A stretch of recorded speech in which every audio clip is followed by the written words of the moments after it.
لله كما هو أهله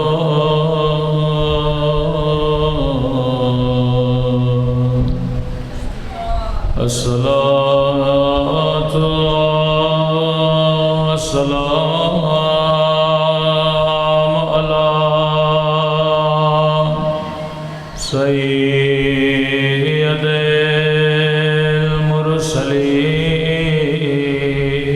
المرسلين وخاتم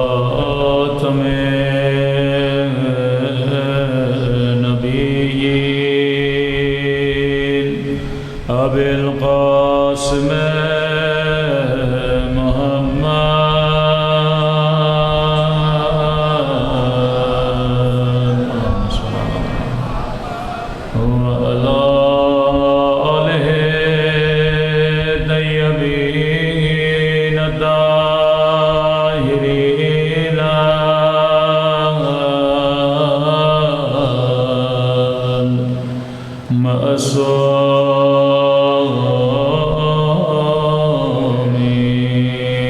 سب مل کے اپنے مولا کے ظہور کی دعا اللہم کل ولیک حجت ابن الحسن صلواتک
برحمتک یا ارحم الراحمین صلوات پڑھیں محمد وآلہ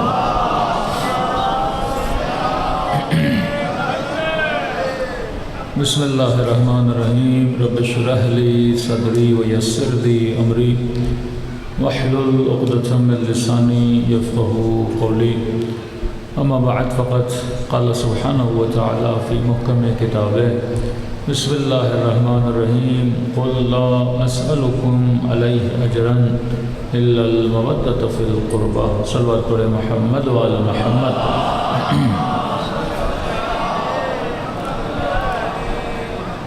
دعا ہے پروردگار عالم ہم سب کی عبادتوں کو اپنی بارگاہ میں قبول فرمائے اور جس مقصد زندگی کی خاطر ان مجالس میں جمع ہوتے ہیں خدا ان مقاصد میں بھی ہم سب کو کامیابیاں کامرانیاں نصیب فرما دے قرآن مجید کی وہ آیت جو ہر اہل بیت کے چاہنے والے کو یا یاد ہے یا کم از کم اس کا ترجمہ پتہ ہے کہ حبیب کہہ دیجئے کہ ہم رسالت کے بدلے میں کوئی اجر نہیں چاہتے بس اگر ہمیں کوئی چیز چاہیے تو مودۃ فی القربى چاہیے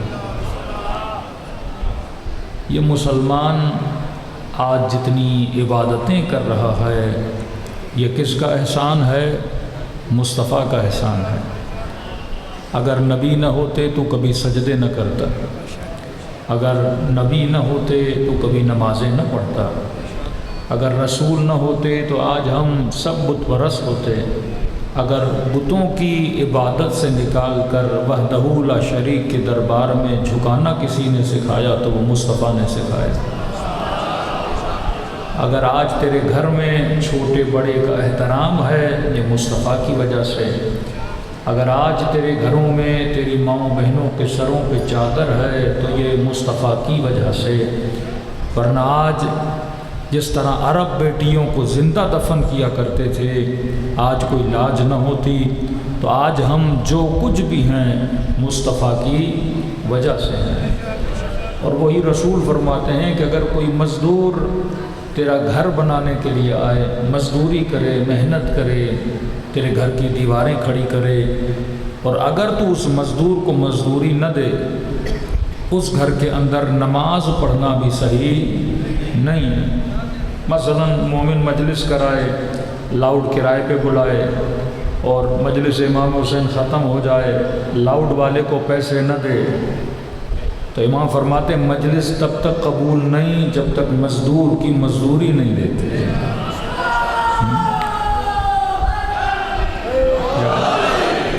بندہ نیاز کرائے، دیگیں کرائے پہ بلائے اور نیاز مومنین کھا کے چلے جائیں، اب مولا کو کہے مولا میں نے نیاز کیا مجھے اجر دیں، تو حسین کہیں گے پہلے دیگ والوں کا کرایہ ادا کرو، پھر حسین تجھے کیا دیں گے؟ اجر دیں گے۔ جب ایک چھوٹے سے مزدور کی مزدوری ادا نہ کرو، اس گھر میں عبادت کا ثواب نہیں، تو جس نے کائنات کی سب سے بڑی مزدوری کی، جس کا نام مصطفیٰ تھا، جس نے دین خدا تجھ تک پہنچایا، تو اگر تو کتنے بھی طواف خانہ خدا کرے پر اگر دل میں مودت حسین نہیں تو طواف خانہ خدا کا ثواب نہیں۔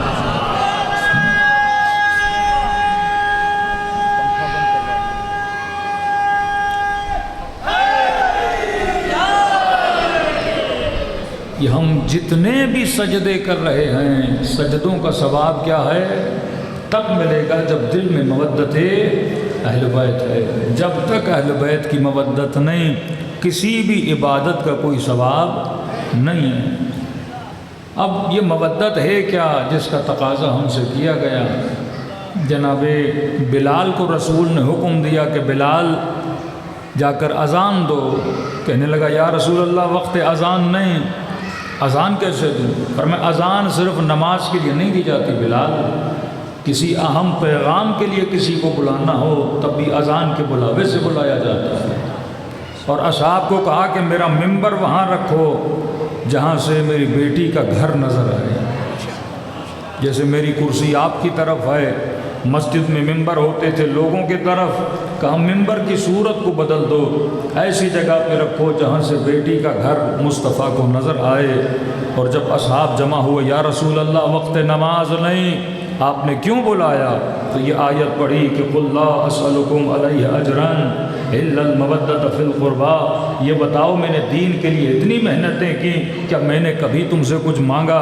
کہنے لگے نہیں یا رسول اللہ، کہ بالفرض اگر اجر پہ دینا چاہو تو کیا دے سکتے ہو؟ کوئی کہنے لگا یا رسول اللہ سونا دینے کے لیے تیار ہوں، کوئی کہنے لگا درہم دینے کے لیے تیار ہوں، کوئی کہنے لگا میرے پاس اونٹ ہے دینے کے لیے تیار ہوں، کوئی کہنے لگا کھجوروں کے باغات ہیں وہ آپ کو دینے کے لیے تیار ہوں۔ فرمایا مجھے کوئی اجر نہیں چاہیے، بس ایک چیز مصطفیٰ تم سے مانگ رہا ہے کہ میری آل بیت سے کیا کرنا؟ مودت کرنا۔ اور کسی نے پوچھا کہ یا رسول اللہ یہ مودت فی القربہ کون ہے؟ اسی ممبر سے فاطمہ کے گھر کی طرف اشارہ کیا، فرمایا ان گھر والوں سے مودت کرنا تو تمہاری عبادت بھی قبول ہے اور مصطفیٰ کی محنت بھی رنگ لے کر آ جائے گی۔ صلوات پڑھے محمد و آل محمد۔ اکثر شیعوں سے ایک سوال کیا جاتا ہے کہ بھائی شیعہ اتنی مجلسیں کیوں کراتے ہیں؟ اور کوئی مومن مجلس میں آ بھی رہا ہو، کوئی برادر مسلم پوچھے کہ کہاں جا رہے ہو، تو ہم جواب کیا دیتے ہیں؟ مجلس میں جا رہا ہوں۔ لیکن جو ماحول آج پاکستان میں چل رہا ہے، آپ کے جوابات بھی کون سے ہونے چاہیے؟ قرآن والے جواب ہونے چاہیے، تاکہ ہر مسلمان مطمئن بھی ہو جائے اور کل آپ پر کوئی اعتراض نہ کرے۔ ہاں کوئی مومن پوچھے تو بولا کرو مجلس میں جا رہا ہوں، کوئی مومن پوچھے تو بولا کرو مولا کی ولادت ہے، مجلس جشن میں جا رہا ہوں۔ لیکن اگر کوئی مسلمان پوچھے کہ کہاں جا رہے ہیں تو یہ نہ کہا کرو کہ مجلس میں جا رہا ہوں، یہ نہ کہا کرو کہ ذکر سننے جا رہا ہوں، یہ نہ کہا کرو کہ میلاد میں جا رہا ہوں، یہ نہ کہا کرو کہ جشن میں جا رہا ہوں، یہ نہ کہا کرو کہ محفل علی میں جا رہا ہوں۔ جواب قرآنی ہونا چاہیے۔ آج کے بعد جو بھی پوچھے نا کہاں جا رہے تو جواب دیا کرو میں اجر رسالت کو ادا کرنے جا رہا ہوں۔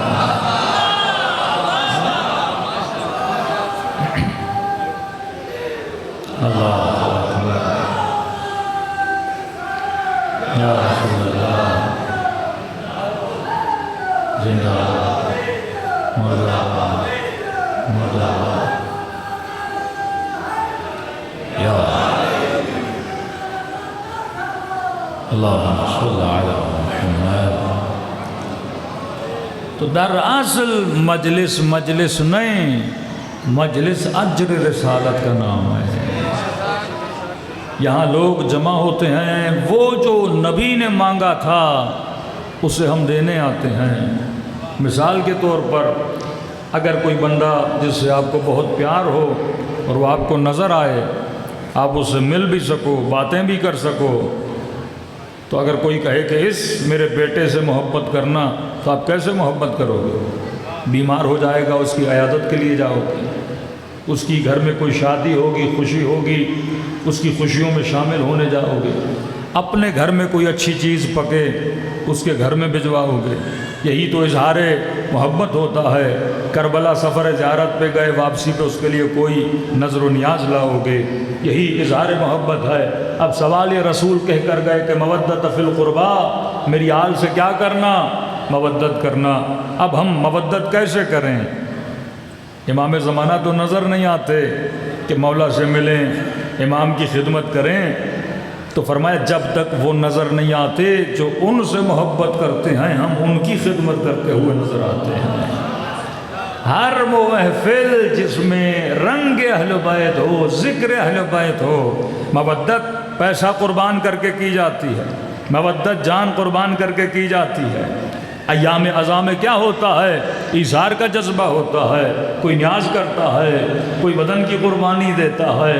اربعین امام حسین پہ کیا ہوتا ہے؟ کوئی پیدل چل کے قربانی کا اظہار کرتا ہے، کوئی اس گرمی کو برداشت کر کے بتاتا ہے کہ مولا آپ سے کتنی محبت ہے۔ ایک طرف پیدل چلنے والے ہوتے ہیں، دوسری طرف پیدل چلنے والوں کی خدمت کرنے والے ہوتے ہیں کہ آ جاؤ پانی پی لو، آ جاؤ ہمارے گھروں کے دروازے کھلے ہیں، ہمارے گھروں میں رات بسر کرو، آ جاؤ ہم اپنے برتن رکھتے ہیں، آ کر ہمارے سفروں کو رنگین کرو، ہمارے سفروں پہ کھانا کھاؤ۔ ایک مومن کہتا ہے کہ راقی کے گھر میں گیا، اس نے نئے نئے برتن سفرے پہ رکھ دیے۔ میں نے کہا راقی صاحب ہم چند لوگ ہیں، برتن آپ کے پاس دوسرے بھی ہیں، کیوں ڈبوں سے نئے نئے برتن نکال کے ہمیں کھانا دے رہے ہو؟ کہنے لگا یہ برتن میرے نہیں، میری بیٹی کے جہیز کے برتن ہیں، میں نکال کے تجھے کھانا کھلا رہا ہوں تاکہ حسین کا ظاہر کھائے گا، اللہ اس کی زندگی میں برکت کو عطا کرے گا۔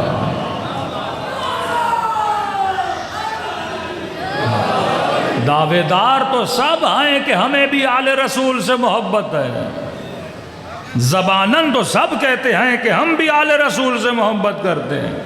یہ شیعوں نے ٹھیکہ تھوڑی لیا ہے کہ وہ کہتے ہیں ہم محبت کرتے ہیں۔ میں نے کہا کہنے سے نہیں ہوتا، محبت نظر آنی چاہیے۔ دیکھیے دو کیفیتیں ہیں، ایک ہے محبت، ایک ہے بغض۔ محبت اور بغض نظر نہیں آتا، مثلا ناک نظر آتا ہے، کان نظر آتا ہے، داڑھی نظر آتی ہے، انگوٹھی نظر آتی ہے، بال نظر آتے ہیں، لیکن اگر کوئی بندہ کہے مجھے رسول سے محبت ہے، مجھے کیا پتہ چلے؟ محبت نظر تو نہیں آتی نا۔ کوئی بندہ کہے کہ یزید کا بڑا بغض ہے، میں کہوں گا مجھے کیسے پتہ چلے تیرے دل میں بغض ہے بھی کہ نہیں ہے؟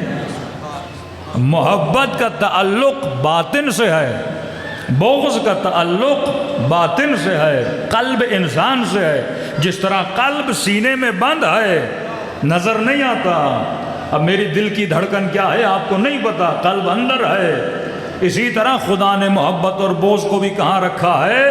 اندر رکھا ہے۔ اگر ان چیزوں کا پتہ چل جاتا تو خدا کبھی سورہ منافقون نہ اتارتا۔ سورہ منافقون. منافق کسے بولتے ہیں؟ جس کا پتہ ہی نہیں لگتا. سامنے آتا ہے جی جناب آپ سے بڑا پیار ہے، پیٹھ پیچھے آپ کے باتیں کرتا ہے. اب کیسے پتا چلے بندہ محبت کرتا ہے یا نفرت کرتا ہے، بندہ دوست ہے یا دشمن ہے؟ آستین کا سانپ آپ کسے بولتے ہو کہ بندہ ساتھ ہوتا ہے پر پتہ نہیں لگتا یہ دشمن ہے؟ تبھی خدا نے پورا سورہ اتارا، سورہ یہ منافقین کو نازل کر دیا. محبت ایک کیفیت باطن ہے، نفرت ایک کیفیت باطن ہے. مجھے کیسے پتا چلے کہ یہ اہل بیت سے محبت کرتے ہیں کہ نہیں، علی سے محبت کرتے ہیں کہ نہیں؟ تبھی رسول نے فرمایا نا کہ ذکر علی کرو، چہروں کو دیکھنا.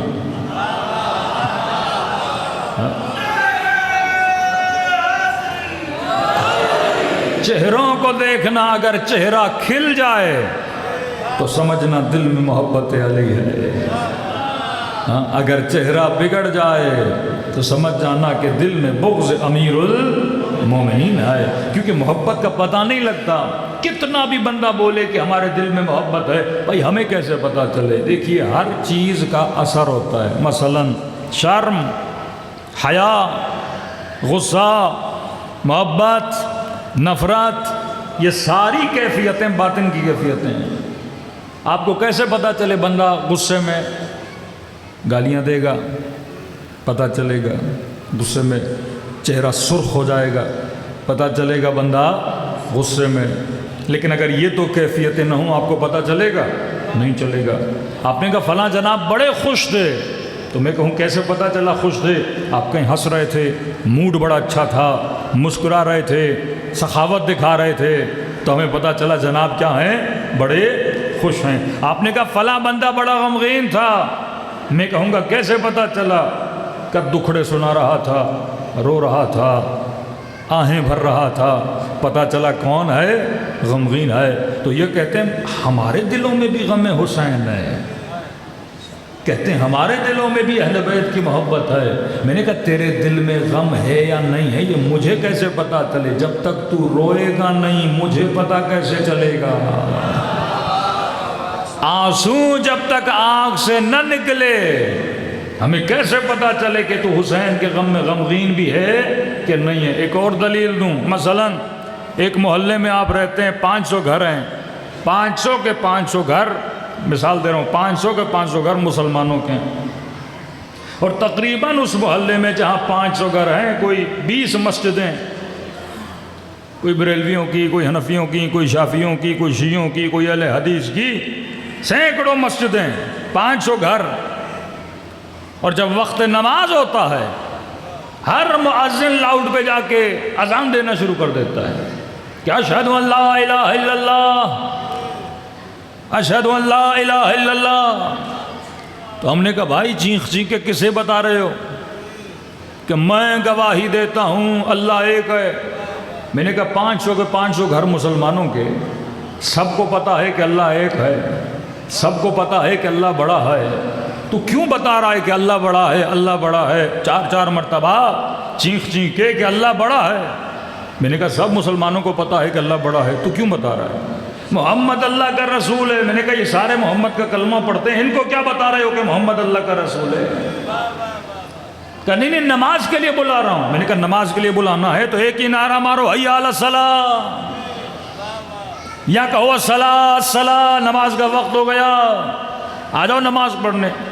یہ کیا بات ہوئی کہ بول رہے ہو اللہ بڑا ہے، محمد اس کا رسول ہے، جبکہ سارے کے سارے مانتے ہیں کہ اللہ بڑا ہے. کیونکہ محلہ مسلمانوں کا کوئی کافر تو نہیں رہتا جسے تم پیغام دے رہے ہو، سارے کے سارے مانتے ہیں کہ محمد اللہ کا رسول ہے. یہ بالکل ایسے ہے میں شیعہ مجلس میں آؤں، کسی شیعہ کو کہوں کھڑے ہو جاؤ اور بولوں بتائے پہلے امام کا نام کیا ہے، دوسرے امام کا نام کیا؟ وہ بولے گا مولانا میں شیعہ ہوں، مجھے کیا بتا رہے ہیں؟ مجھے تو پتا ہے 12 امام اور 12 اماموں کا نام کیا ہے.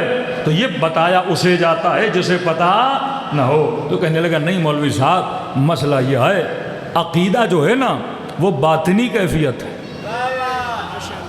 عقیدہ کیا ہے؟ باطن کی کیفیت ہے. اور عقیدے کے لیے خدا نے ضروری رکھا ہے کہ جب تک عقیدے کا اظہار نہیں کرو گے تب تک عقیدہ قبول نہیں ہے. میں نے کہا جس طرح عقیدے کا اظہار ضروری ہے اسی طرح حسین کے غم میں غم حسین کا اظہار ضروری ہے.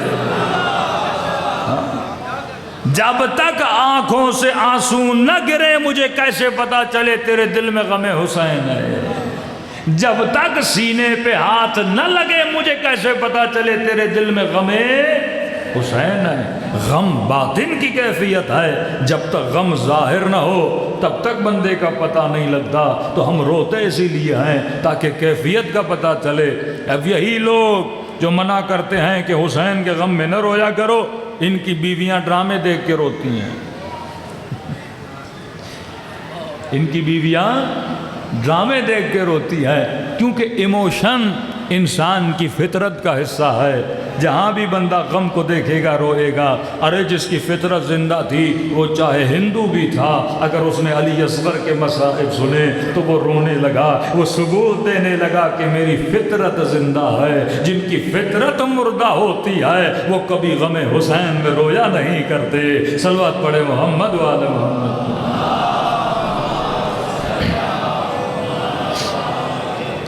آپ دیکھتے ہیں نا آج کل جس بھی بندے پہ ظلم ہوتا ہے وہ کیا بولتا ہے؟ میں حسینی ہوں، اور جو بھی اس پہ ظلم کرتا ہے کہتا ہے یہ یزیدی ہے۔ ہاں، مثلاً پاکستان میں کچھ سیاسی پارٹیوں پہ سختیاں بڑھ گئیں تو کیا کہنے لگے؟ ہم حسینی ہیں، اور ہم پر جو ظلم کر رہے ہیں وہ کون ہیں؟ یزیدی ہیں۔ کہ یزیدی دور چل رہا ہے، ہمارے بچے پکڑے گئے، ہماری نسلیں پکڑی گئیں، یہ یزیدی ہیں۔ اچھا جو کہہ رہا ہے میں حسینی ہوں، اس سے جا کے پوچھیے امام کتنے؟ پتہ نہیں۔ مطلب حسینیت کا تعلق صرف شیعت سے نہیں ہے۔ گاندھی بھی کہے کہ میں حسینی ہوں، یہاں کا سیاستدان جس پہ ظلم ہو وہ بھی کہے میں حسینی ہوں۔ مطلب حسینیت ایک شعار بنا۔ حسینیت کس کو بولتے ہیں؟ اور جو وقت کے ظالم کے خلاف آواز بھی بلند کرتا ہے وہ بھی کیا بولتا ہے؟ میں کون ہوں؟ حسینی ہوں۔ مطلب حسینیت کا شیعت سے کوئی تعلق نہیں ہے۔ حسینیت ایک خاص مزاج کا نام ہے۔ حسینیت کا مطلب یہ ہے ہر وہ بندہ چاہے مسیحی ہو، یہودی ہو یا مسلمان ہو، اگر اس کا ضمیر جاگا ہوا ہے تو وہ حسینی ہے۔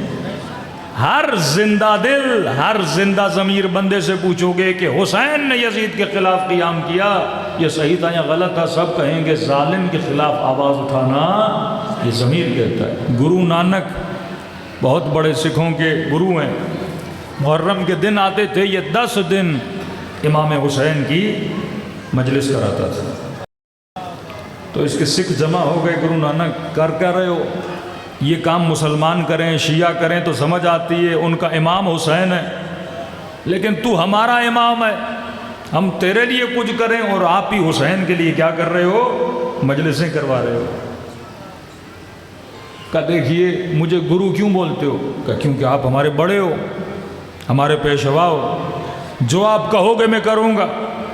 جس طرح حسین جو شیعوں کو بولے شیعہ کریں گے، وہ شیعوں کا امام ہے، آپ ہمارے امام ہو، تو آپ کو کیا ضرورت پڑی ہے شیعوں کے امام کی مجلس کروانا؟ تو گرو نانک نے کہا جو کہوں گا کرو گے؟ کہاں آپ امام ہیں، آپ گرو ہیں ہمارے، جس طرح وہ اپنے امام کی مانتے ہیں ہم بھی آپ کی مانتے ہیں، جو کہو گے گرو نانک ہم کرنے کے لیے تیار ہیں۔ گرو نانک نے کہا اگر کہوں ماں سے شادی کرو گے؟ خاموش ہو گیا۔ کہ جواب دے مجھے، کہہ تو رہے ہو نا جو کہوں کرو گے، اگر کہوں ماں سے شادی کرو گے؟ کہا نہیں۔ کہ اگر کہوں بہن سے نکاح کرو گے؟ کہا نہیں۔ کہ ایک طرف کہہ بھی رہے ہو میں تیرا گرو ہوں، جو کہوں کرو گے، اور دوسری طرف کہہ رہا ہوں کسی بات کے لیے لیکن ماننے کے لیے تیار نہیں۔ کہ گرو کہہ رہا ہے لیکن یہ بتا تجھے روک کون رہا ہے؟ تیرا امام تجھے حکم دے رہا ہے لیکن تجھے روک کون رہا ہے؟ تیرا گرو تجھے بول رہا ہے۔ یہ کون ہے جس میں اتنی طاقت ہے جو تجھے میرے سامنے بھی لا کے کھڑا کر دیتا ہے؟ اس نے آہستہ سے کہا گرو نانک ضمیر روک رہا ہے۔ ضمیر اجازت نہیں دیتا کہ جو ضمیر تجھے روک رہا ہے نا اسی ضمیر کو حسین بولتے ہیں۔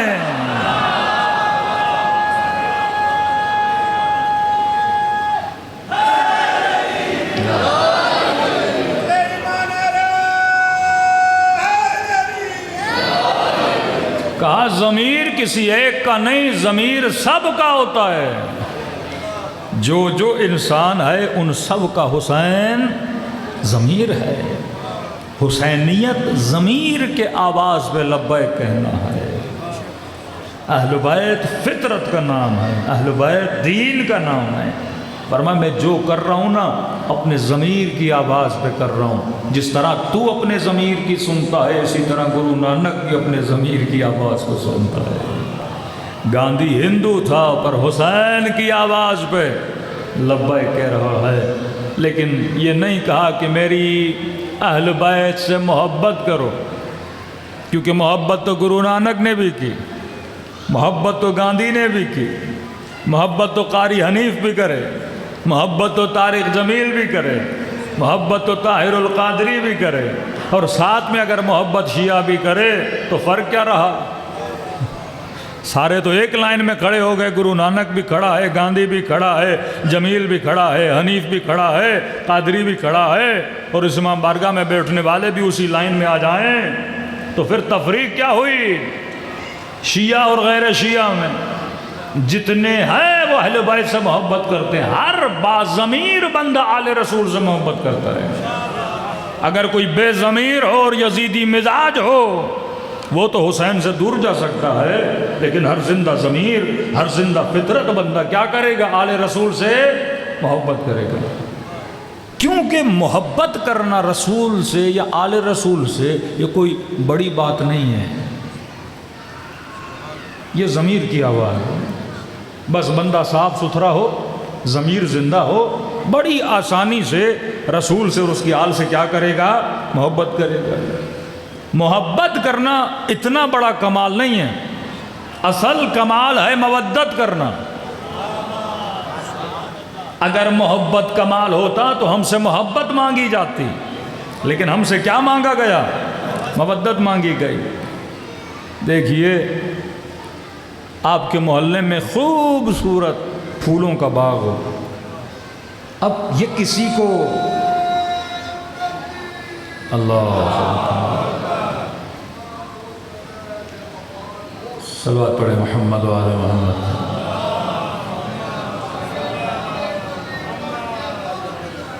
پانی دینا اس کو۔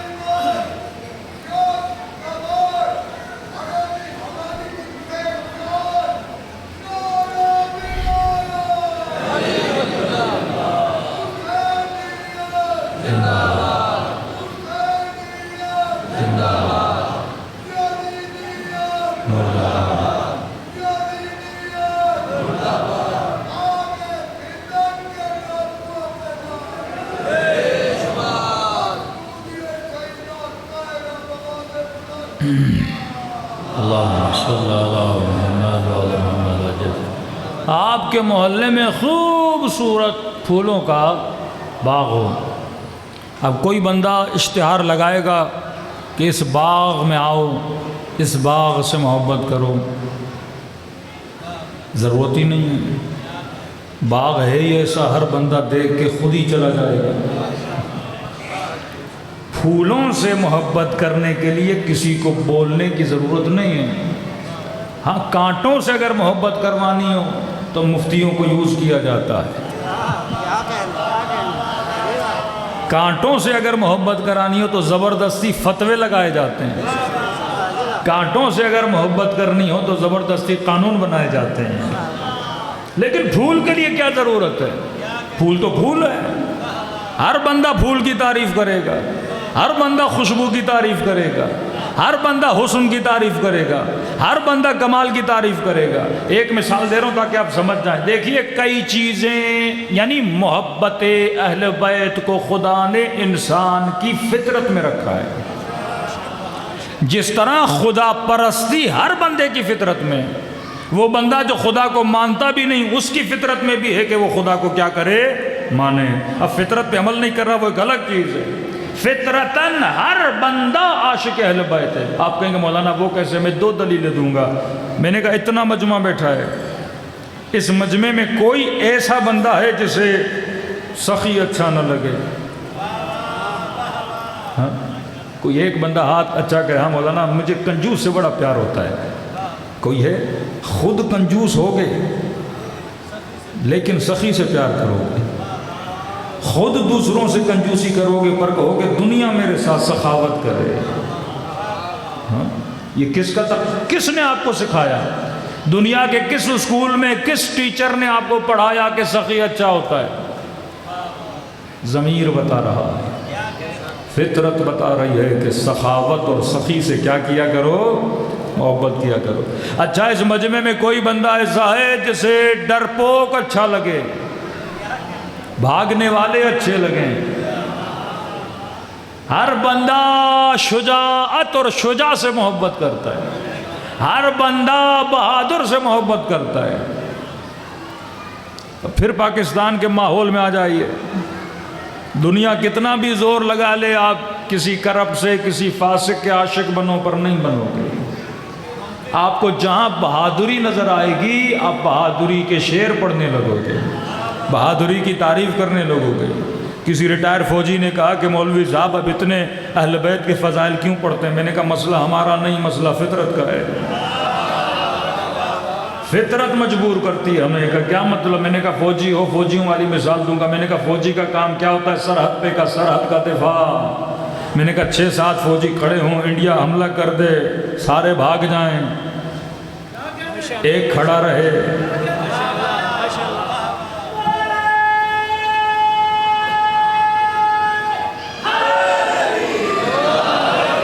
میں نے کہا 6-7 فوجی کھڑے ہوں، دشمن حملہ کرے، باقی ہتھیار پھینک کے بھاگ جائیں، ایک فوجی ہو جو ڈٹ کے لڑتا رہے۔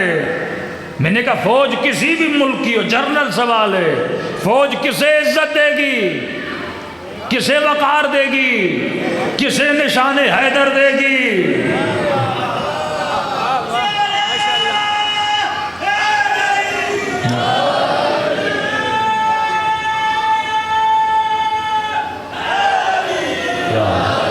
کہا جو ڈٹ کے کھڑا رہے اسے نشان حیدر ملے گا۔ کہا میں نے کہا ہم بھی تبھی حیدر سے محبت کرتے ہیں، ہماری فطرت نے ہمیں مجبور کیا ہے۔ محبت کرنا کوئی بڑا کمال نہیں ہے۔ جہاں حسن نظر آئے گا آپ تعریف کرو گے، جہاں سخاوت نظر آئے گی آپ تعریف کرو گے، جہاں امانت نظر آئے گی آپ تعریف۔ چور چوری بھی کرے نا لیکن اپنا پیسہ چور کے پاس نہیں رکھواتا، یہ اس کو بھی پتا ہے کہ پیسہ کسے دینا ہے، کسی امین کو دینا ہے۔ تو محبت کرنا کوئی بڑا کمال نہیں ہے۔ لیکن کسی جوان نے کہا مولانا آپ نے کہا فطرت کا تقاضا ہے کہ لوگ اہل بیت سے محبت کریں۔ کہ یہ بعض لوگ پھر حضرت علی سے بغض کیوں رکھتے ہیں؟ صلوات پڑھے محمد و آل محمد پہ۔ کہ محبت اگر فطرت کا تقاضا ہے تو یہ بعض لوگ اہل بیت سے بغض کیوں کرتے ہیں؟ میں نے کہا دیکھو جب تو بالکل صحیح ہوتا ہے، کھانا کھاتا ہے تجھے مزہ بھی آتا ہے، ذائقہ بھی آتا ہے، خدا نہ خاصہ تجھے ہو گیا بخار، زکام یا کرونا، ڈاکٹر کے پاس گیا، ڈاکٹر صاحب بیوی کہتی ہے میں نے کھانے میں نمک ڈالا ہے پر مزہ ہی نہیں آ رہا، کہتی ہے میں نے مرچیں ڈالی ہیں پر مجھے پھیکا لگ رہا ہے، تو ڈاکٹر کہے گا مسئلہ کھانے میں نہیں، مسئلہ تیری فطرت میں ہے، تجھے بیماری لگ چکی ہے۔ میں نے کہا اگر کسی کو علی اچھا نہ لگے نا، مسئلہ علی میں نہیں بندے کی فطرت میں ہے۔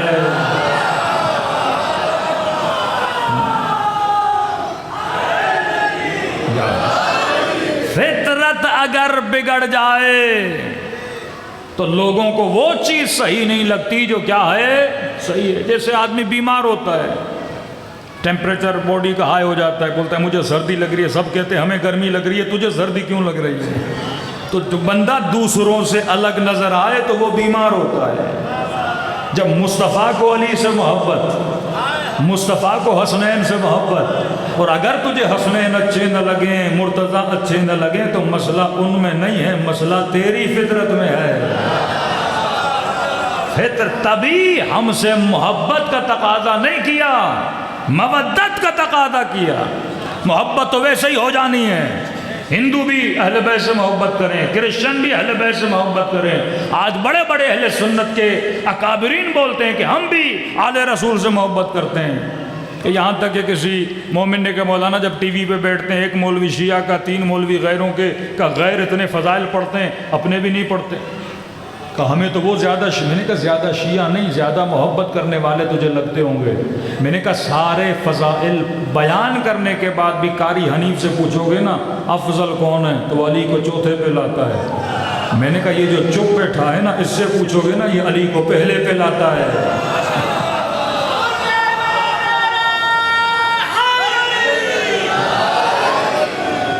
آج مسئلہ شیعہ سنی یا مسلمانوں کے بیچ میں جتنے تفرقے بن رہے ہیں، مسئلہ کیا ہے؟ کوئی بندہ اپنے ضمیر کی آواز کو سننے کے لیے تیار نہیں ہے، کوئی بندہ قرآن کی آواز کو سننے کے لیے تیار نہیں ہے، کہ نبی یہ کہیں کہ ہماری آل سے کیا کرو، مودت کرو۔ اب میں آپ سے ایک سوال کرتا ہوں، سوال کرتے ہیں کہ شیعہ تبرہ کرتے ہیں، ہمارے عقیدوں میں ہے تولا اور تبرہ، یہ کوئی نیا عقیدہ نہیں ہے۔ تولا اور تبرہ فطرت کا عقیدہ ہے۔ تولا کا مطلب محبت، تبرہ کا مطلب نفرت۔ اچھا، تبرہ تب ہوتا ہے جب تولا ہو، اگر تولا نہیں تو تبرہ بھی نہیں۔ کیسے؟ اگر آپ کسی سے محبت کرو گے تب جا کے اس کے دشمن کی نفرت دل میں آئے گی، محبت نہیں تو نفرت کیسے؟ سیاسی پارٹیاں دیکھتے ہو آپ، بندہ نواز کا ہو تو اسے خان اچھا نہیں لگتا، بندہ خان کا ہو تو اسے نواز اچھا نہیں لگتا۔ مطلب جب تک خان سے محبت ہے تب تک نواز سے نہیں ہو سکتی، اور جب تک نواز سے ہے تب تک خان سے نہیں ہو سکتی۔ اب اس نے خان کو چھوڑا، کسی اور سے محبت ہو گئی، تو اب اسے وہ اچھا نہیں لگنے لگا نا۔ جس سے آپ محبت کرتے ہو آٹومیٹیکلی اس کے دشمن سے کیا ہو جاتی ہے؟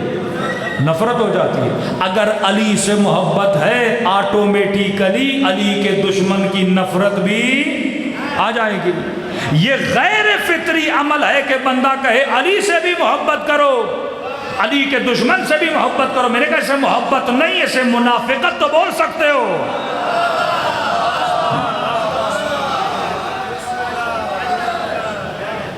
ہو ہی نہیں سکتا کہ بندہ کسی سے محبت کرے اور اس کے دشمن سے نفرت نہ ہو۔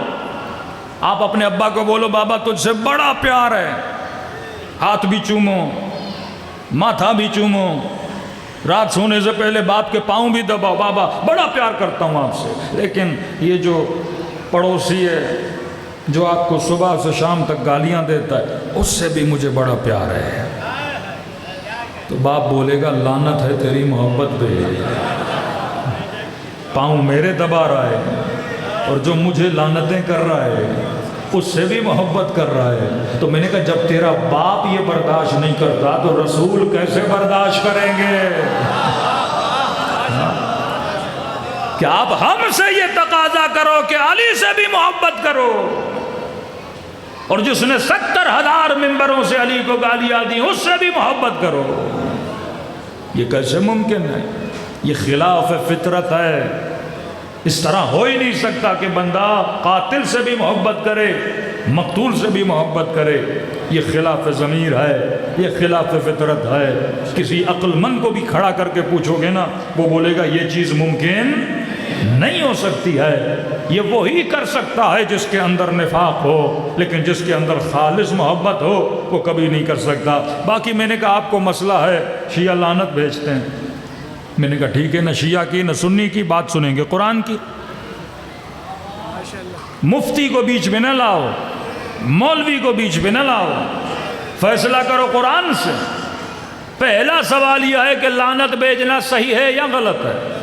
اصلاً لعنت بھیجنی چاہیے یا نہیں، وہ اگلا اسٹیپ ہے کہ کس پہ بھیجنی چاہیے۔ پہلا اسٹیپ کیا ہے؟ خود لفظ لعنت اصلاً کسی پہ بھی لعنت بھیجنا صحیح ہے یا غلط ہے۔ بعض اوقات کئی کام ہم خود کرتے ہیں پر اس کے منکر ہوتے ہیں۔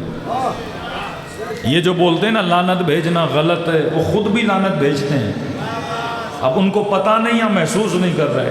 پہلی بات، لعنت بھیجنا صحیح ہے یا غلط ہے؟ میں نے کہا قرآن سے پوچھتے ہیں کہ لعنت صحیح ہے یا غلط ہے۔ قرآن کیا کہتا ہے؟ کہتا ہے بسم اللہ الرحمن الرحیم سے پہلے پڑھو اعوذ باللہ من الشیطان اللعین الرجیم۔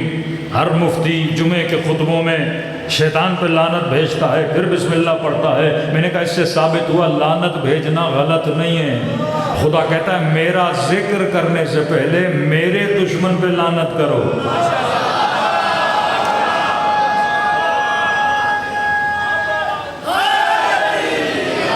اور سے سنیے گا، میرا ذکر کرنے سے پہلے میرے دشمن پہ لعنت کرو۔ یہ نہیں ہو سکتا کہ تیرے دل میں خدا کی محبت بھی ہو، خدا کے دشمن کی محبت بھی ہو۔ علی بھی یہی کہیں گے کہ مجھ سے محبت کرنے سے پہلے میرے دشمن سے نفرت کرو۔ رسول کا کلمہ پڑھنا ہے تو ابو لہب سے، ابو جہل سے نفرت کرو۔ یہ کیسے ممکن ہے تو خدا سے محبت کرے اور تیرے دل میں شیطان کی محبت ہو؟ فرمایا نہیں، پہلے پڑھ شیطان پہ لعنت ہے، پھر رحمان کا نام لے۔ اب میں نے کہا ایک اور باریک نکتہ ہے، ہر مسلمان کس پہ لعنت بھیجتا ہے؟ شیطان پہ۔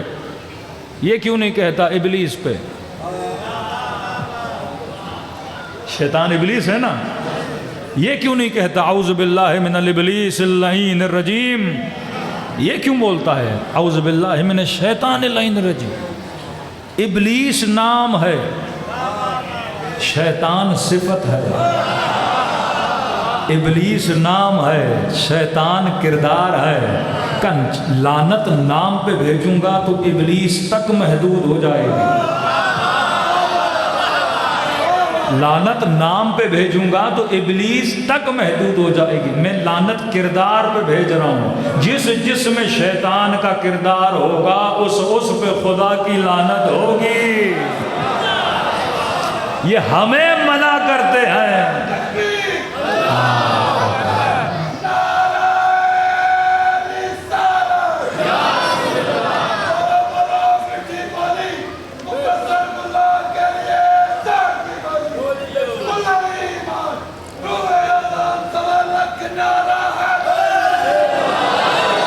یہ خود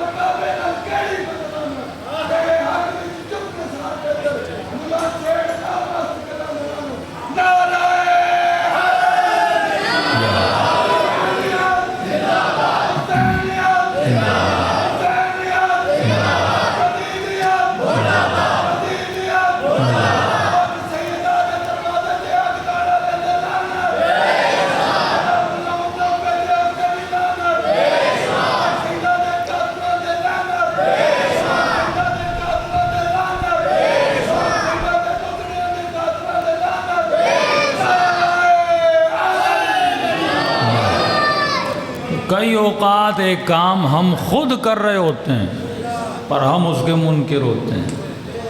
ہر مولوی، ہر مفتی جب یہ بولے نا اعوذ باللہ من الشیطان اللعین الرجیم، تو یہ شیطنت کی صفت جس کے اندر ہے اس پہ وہ خود لعنت بھیج رہا ہے۔ وقت اتنا نہیں ہے، ذاکرین بھی آ چکے ہیں۔ دیکھیے آپ کے ہاتھ میں موبائل ہے، آپ ایک موبائل کا بٹن دباتے ہو، مثلاً ایک بٹن دباتے ہو والیوم اوپر جاتا ہے، اپ ایک بٹن دباتے ہو والیوم نیچے آتا ہے۔ اب یہ بٹن کو کیسے پتا کہ جب میں دبوں تو والیوم آواز اوپر چلی جائے؟ یہ بٹن دبائے تو موبائل بند، پھر وہ بٹن دباؤ تو موبائل آن۔ بٹن کو کیسے پتا؟ بٹن کے پیچھے پروگرامنگ ہے۔ سافٹ ویئر لکھا ہوا ہے کہ بھائی جو بھی دبائے تم کھل جانا، جو بھی دبائے آواز اوپر چلی جائے۔ اب بٹن کو نہیں پتا دبانے والا کون ہے، وزیر اعظم دبائے گا وہی کام ہوگا، ایک مزدور دبائے گا وہی کام ہوگا، اس نے تو وہی کرنا ہے جو پیچھے پروگرامنگ ہے۔ تو لعنت کا بھی ایک بٹن ہے،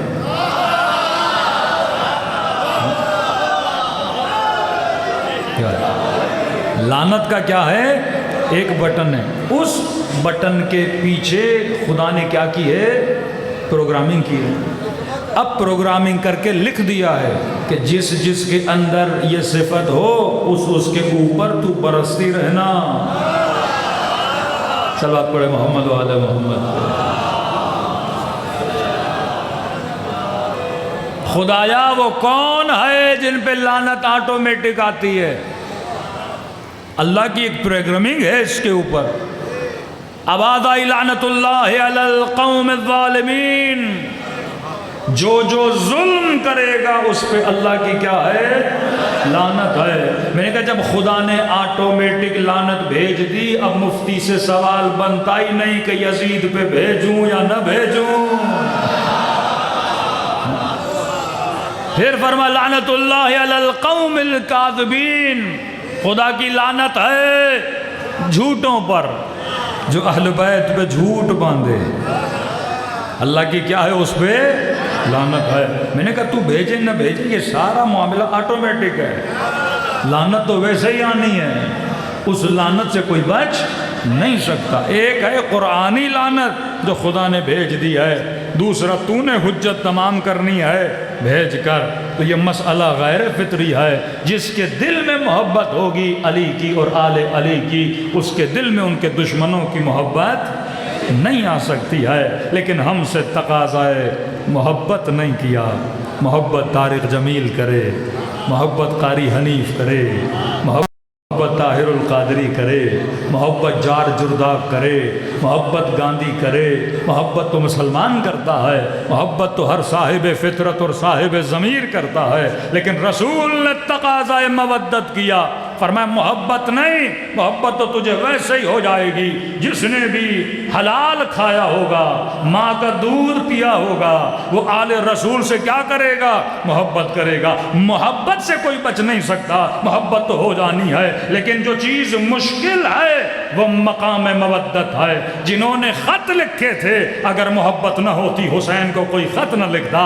خط لکھنا محبت کا ثبوت ہے کہ کوفی حسین سے محبت کرتے تھے، لیکن مودت کا مطلب کیا ہے؟ کہ محبت بیوی سے کرے، محبت بچوں سے کرے، محبت مال سے کرے، محبت وطن سے کرے، محبت گاڑی سے کرے، محبت بدن سے کرے، محبت کپڑوں سے کرے، محبت مال سے کرے، محبت شہرت سے کرے، محبت کرسی سے کرے، محبت اپنے مقام سے کرے، محبت اس دنیا سے کرے۔ فرمایا جہاں کائنات کی محبتیں ختم ہوتی ہیں وہاں سے مودت کی ابتدا ہوتی ہے۔ جہاں ساری محبتیں قربان کی جائیں، جہاں بیٹا قربان ہو مودت شروع، جہاں مال قربان ہو مودت شروع، جہاں بدن قربان ہو مودت شروع ہو جاتی ہے۔ تو ایک جملے میں خلاصہ کر دوں کہ جن کے دلوں میں محبت تھی انہوں نے حسین کو خط لکھے تھے، اور جس کے دل میں مودت تھی اسے حسین نے خط لکھا تھا۔ حبیب ابن مظاہر، کربلا محبت کا میدان نہیں، کربلا مودت کا میدان ہے، جہاں 6 مہینے کا بچہ قربان ہو جائے، جہاں بازو کٹا کے بتائے کہ حسین عباس نے تجھ سے مودت کی ہے، جہاں حسین اکبر کو قربان کر کے بولیں کہ خدا حسین نے تجھ سے مودت کی ہے، جہاں زینب چادر لٹا کے بتائیں کہ خدا زینب تجھ سے مودت کرتی ہے۔ محبت کے دعوے دار پیچھے ہٹ جاتے ہیں، مودت کا دعوے دار کبھی پیچھے نہیں ہٹتا۔ ایسے ایسے میثم تمار جیسے، حجر بن عدی جیسے، کہا عربن عربا، جسم ٹکڑے ٹکڑے ہو جائے لیکن علی تیرا دامن چھوڑنے کے لیے تیار نہیں ہے۔ مجلس بھی اسی مودت کی ایک جھلک ہے۔ کیا ہوتا ہے مجلس میں؟ کوئی اپنا مال قربان کرتا ہے نیاز کے ذریعے سے۔ کیا ہوتا ہے 40 میں؟ ہاں، ہم گھر سے دکان تک بھی پیدل جانے کے لیے تیار نہیں ہوتے، گاڑی ہو وہ بھی ایسی والی۔ لیکن نجف سے پیدل جب مومن چلنا شروع کرتا ہے، لوگ منتیں کرتے ہیں گاڑی میں بیٹھ جا، کہتا نہیں میں نے حسین تک پیدل جانا۔ یہ کیا سکھا رہے ہیں حسین تجھے؟ مودت سکھا رہے ہیں نا۔ پاؤں میں چھالے پڑ جاتے ہیں، کہتا مومن بیٹھ تیرا علاج کرنا ہے، کہتا نہیں اگر زینب چلی تھی تو میں کیوں نہ چلوں؟ یہ جذبہ حسین تجھے دے رہے ہیں، مطلب ٹریننگ دے رہے ہیں کہ راہ حسین میں مودت چاہیے، محبت نہیں۔ محبت ادنا سا درجہ ہے، مودت بڑا درجہ ہے، جہاں پہ جسم کی گرمی کو نہیں دیکھا جاتا، جہاں پہ پاؤں کی تکلیف کو نہیں دیکھا جاتا، جہاں پہ بھوک اور پیاس کو نہیں دیکھا جاتا۔ عشق اس انتہا پہ ہوتا ہے کہ امام کی طرف قبلہ بن کے بندہ چلنا شروع کر دیتا ہے۔ جب 2004 میں بم بلاسٹ ہوا مشی کے دوران، تو ایک مومن کے 2 بچے کسی مومن کے ہاتھ میں تھے کہ ہم آگے آگے دوڑے پول نمبر 95 پہ، کیا دیکھا مومن کی دونوں ٹانگیں کٹ چکی ہیں۔ بچے دوڑے دوڑے گئے کہ بابا کو جلدی ہاسپٹل لے جائیں، کہ اس حالت میں تڑپ رہا تھا، اس نے دونوں بچوں کا ہاتھ لیا اور میرے ہاتھ پہ رکھا کہ ہمیں تو کوئی نہ کوئی ہاسپٹل لے جائے گا، لیکن 40 کی ڈیٹ قریب ہے، جلدی کر میرے بچوں کو حسین تک لے جا۔ حسین انتظار کر رہے ہیں۔ عزیزو، مجلس کا مطلب بھی یہی ہے، مودت مودت مودت۔ جو جوان اپنی آنکھوں میں حیا پیدا نہ کرے یہ مودت نہیں ہے، جو اپنے زبان میں ادب پیدا نہ کرے۔ مودت کا مطلب خواہش کو قربان کر، مودت کا مطلب شہوت کو قربان کر، مودت کا مطلب لالچ کو قربان کر۔ جب یہ ساری چیزیں قربان ہوتی ہیں نا، پھر بندہ خالص بن کے حبیب بن کے اٹھتا ہے۔ جب حر نے اپنی انا ماری تھی، ہاتھوں میں رسیاں باندھ کے، آنکھوں پہ پٹیاں باندھ کے کہنے لگا حسین اے کاش یہ ہاتھ کٹ جاتے، کبھی تیرے لجام فرس میں نہ پڑتے، اے کاش اندھا ہو جاتا لیکن تیری آنکھوں میں آنکھیں ڈال کے نہ دیکھتا۔ جب اس مقام پہ بندہ آتا ہے، حبیب نے کہا اب مسلم ابن اوسجا کوفے میں، مسلم کہاں جا رہے ہو؟ مسلم نے کہا حبیب بوڑھا ہو گیا ہوں، داڑھی سفید ہے، داڑھی کو رنگ کرانے جا رہا ہوں۔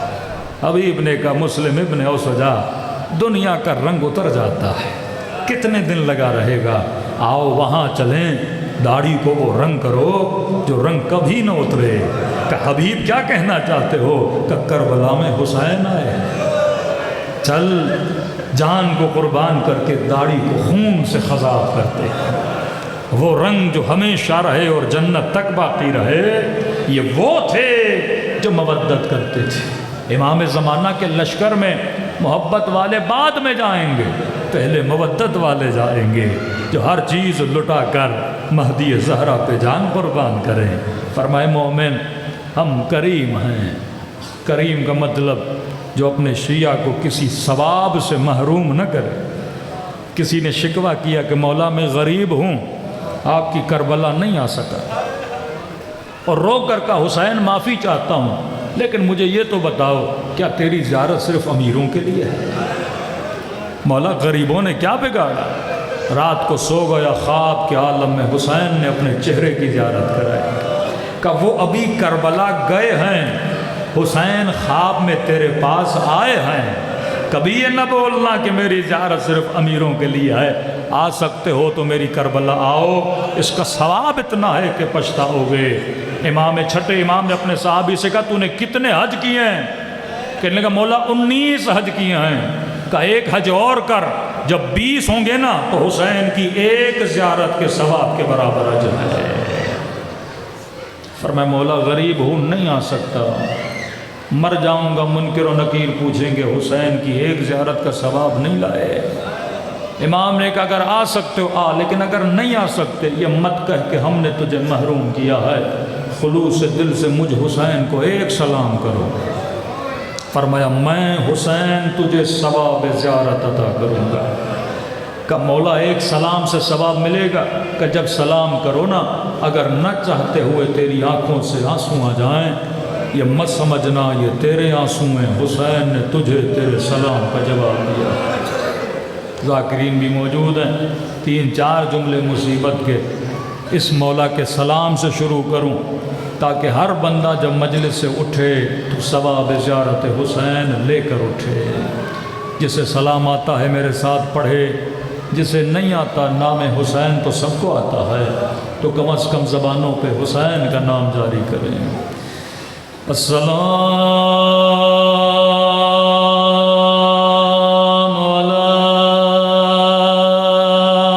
الحسین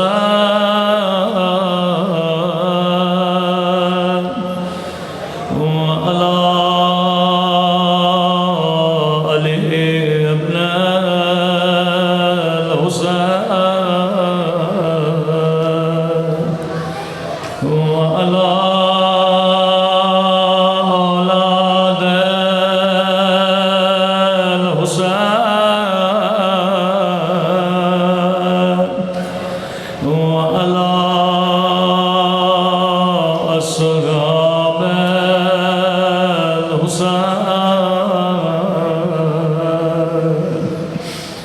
سنیں گے امام زمانہ اپنے جد کو کیسے سلام کرتے ہیں۔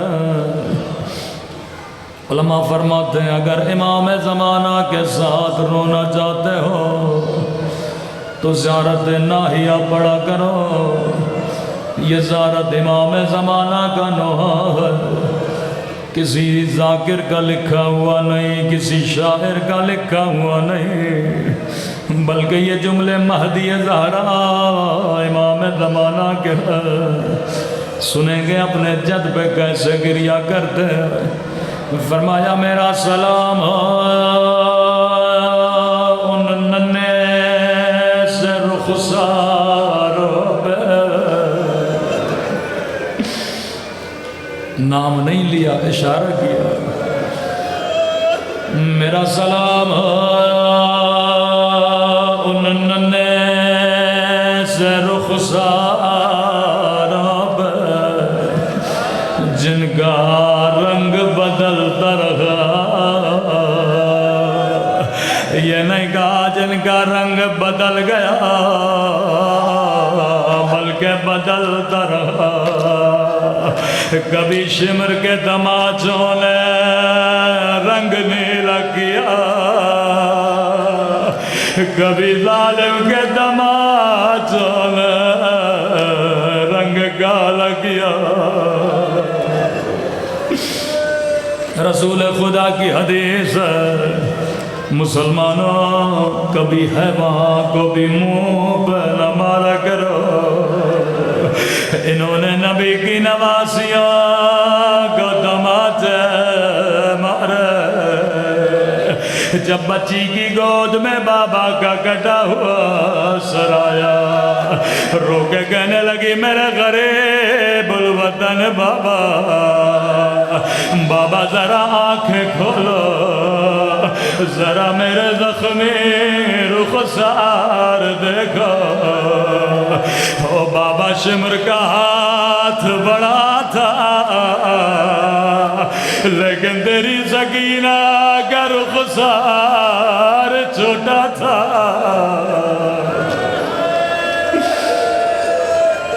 فرمایا میرا سلام ان ننے سے رخساروں پہ جن کا رنگ تماچوں نے بدل دیا۔ اگلا سلام اس سے بھی بڑا سخت بڑا سلام ہے، یہ جملہ امام زمانہ کا جملہ ہے، یہاں پہ ذاکر کوئی اور نہیں، امام زمانہ ہے۔ فرمایا میرا سلام ان زخمی کلائیوں پہ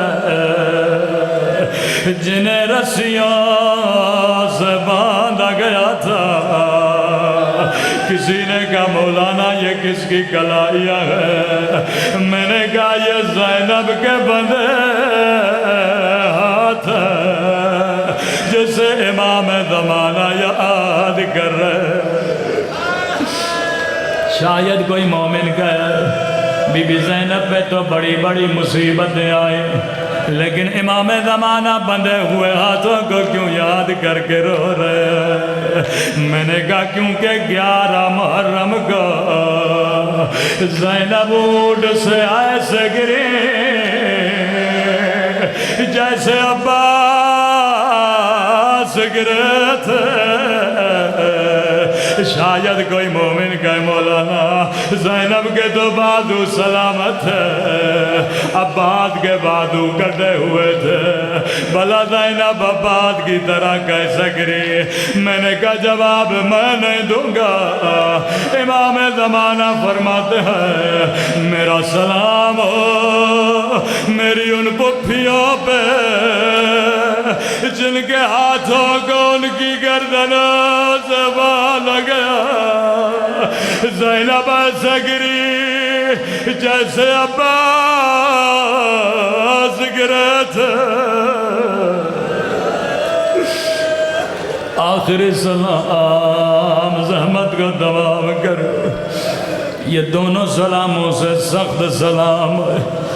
فرمایا میرا سلام ان زخمی رخساروں پہ جن کا رنگ بدل گیا، میرا سلام ان بندھے ہوئے ہاتھوں پہ جنہیں بس گردن باندھ گیا۔